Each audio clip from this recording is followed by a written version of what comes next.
El robo de la historia, capítulo 4. Sociedades y déspotas asiáticos, en Turquía o en todas partes. Antes de iniciar con el tema, tenemos que saber el significado de despotismo, que fue una forma de gobierno que tenían algunas monarquías europeas del siglo XV, en las que los reyes que seguían teniendo poder absoluto trataron de aplicar medidas ilustradas, es decir, trataron de educar al pueblo. La frase que sintetiza al despotismo ilustrado es todo por el pueblo, pero sin el pueblo. En la Edad Media tardía, la potencia asiática de mayor peso y más cercana a Europa era Turquía. Sus ejércitos habían atacado el espacio europeo y cristiano existente, incluyendo Bizancio y los Balcanes desde el siglo XIV. Esto dio como resultado, desde la perspectiva europea, que consideraran a Turquía como un régimen déspota, sobre todo a partir del siglo XVII. El filósofo francés Jean Bodin contrapuso las monarquías europeas a los regímenes déspotas asiáticos, que no conocían freno en sus dominios.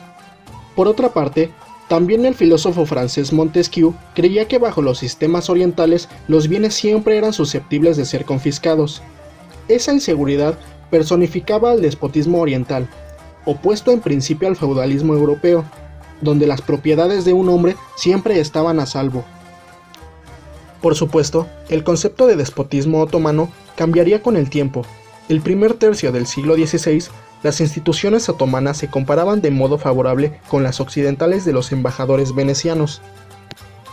Teniendo los metales en su poder, empezaron a crear distintas herramientas. Los logros económicos y culturales se sustentaron sobre evoluciones análogas que se originaron en la Edad del Bronce, aunque tanto Roma como China practicaban todavía la agricultura con arado. Esos avances comprenden muchas de las actividades artesanales que involucraban la construcción urbana, las manufacturas, el intercambio y la escritura. En la diferenciación social que propiciaron las prácticas agrícolas también participó el intercambio de productos naturales y manufacturados, objetos de lujo que atravesaban vastas distancias, así como productos diarios provenientes de lugares cercanos, gracias al uso de vehículos con ruedas y al transporte a través del agua. La escritura fue una de las actividades especializadas que se extendieron con la revolución urbana, que introdujo lo que muchos entienden como civilización. El gobierno, el cual se le consideraba despótico, estimulaba el comercio, incluida la iniciativa privada, y fomentaba el desarrollo de una economía mercantil, sobre todo el comercio de la seda y el papel. Se produjo un gran avance en estos ámbitos que, sin embargo, decaerían con el paso del tiempo.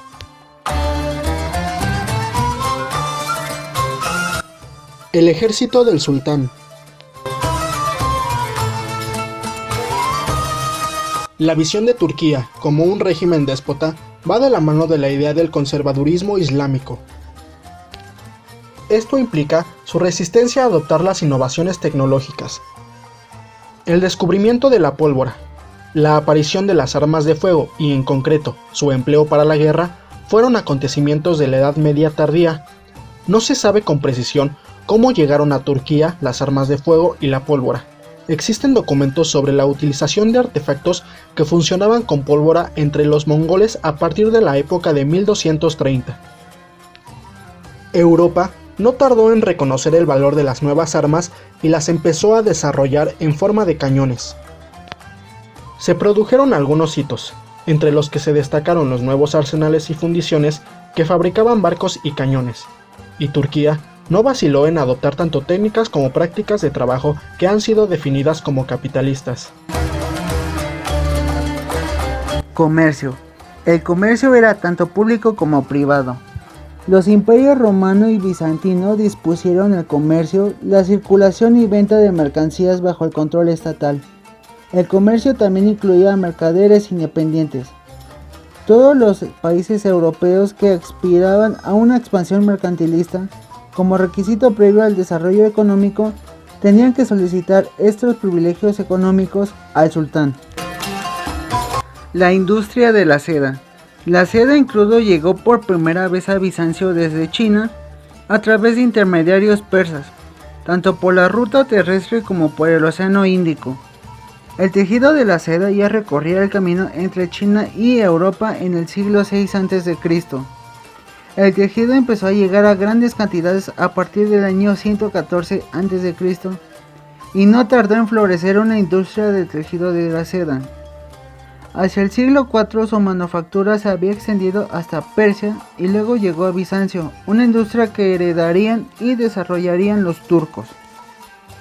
Campesinos esclavos. Una de las tesis europeas ha sido que la mano de obra en Turquía era muy distinta a la de Occidente, donde la esclavitud derivó de un vasallaje feudal, al permanecer el campesino en un estatus más servil.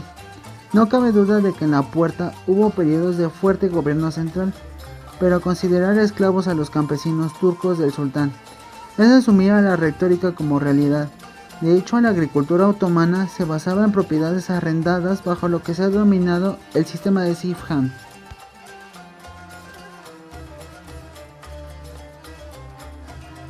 El comercio de las especias. Aparte de la seda, el comercio se vio afectado por la transformación que tuvo lugar en el comercio de las especias, instigado por la colonización portuguesa, holandesa e inglesa de Oriente. Kellevens asegura que el espíritu capitalista halló en el comercio de la pimienta uno de sus campos de acción más importantes. Dicho comercio estaba en gran medida en manos de mercaderes individuales que frecuentaban los grandes khanes y carabazares diseminados por todo el territorio. Este comercio implicaba cierto empuje capitalista, como el caso de los comerciantes europeos. Al igual que con el comercio de la seda, los otomanos adoptaron las tradiciones comerciales bizantinas, fuertemente arraigadas tras la conquista de Constantinopla. Mucho antes, el Islam se había expandido hasta el sudeste asiático, hasta Malasia e Indonesia, y sus comerciantes se mantuvieron activos incluso después de que los portugueses abriesen la ruta por mar hacia Europa occidental.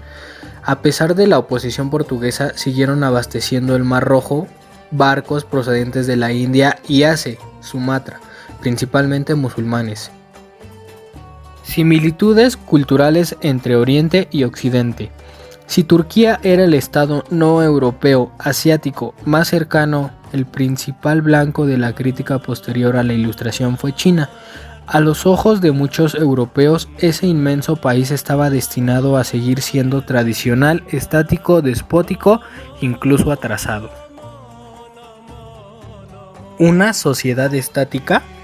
Estas actividades manufactureras y comerciales demuestran lo difícil que es ver Turquía como la economía estática que en teoría caracterizaba a los estados despóticos. La supuesta inflexibilidad no solo se ha atribuido a su carácter despótico, sino también al Islam. El ejemplo a menudo citado es el rechazo de la imprenta que llevaba utilizándose desde hace mucho tiempo en China. Los investigadores que, por el contrario, reconocen los logros turcos en dichos ámbitos, tienden a insistir en la idea de que la tecnología se tomó prestada y fue desarrollada por mano de obra extranjera. De modo que los préstamos no eran un privilegio turco y los europeos también tomaban prestada mano de obra.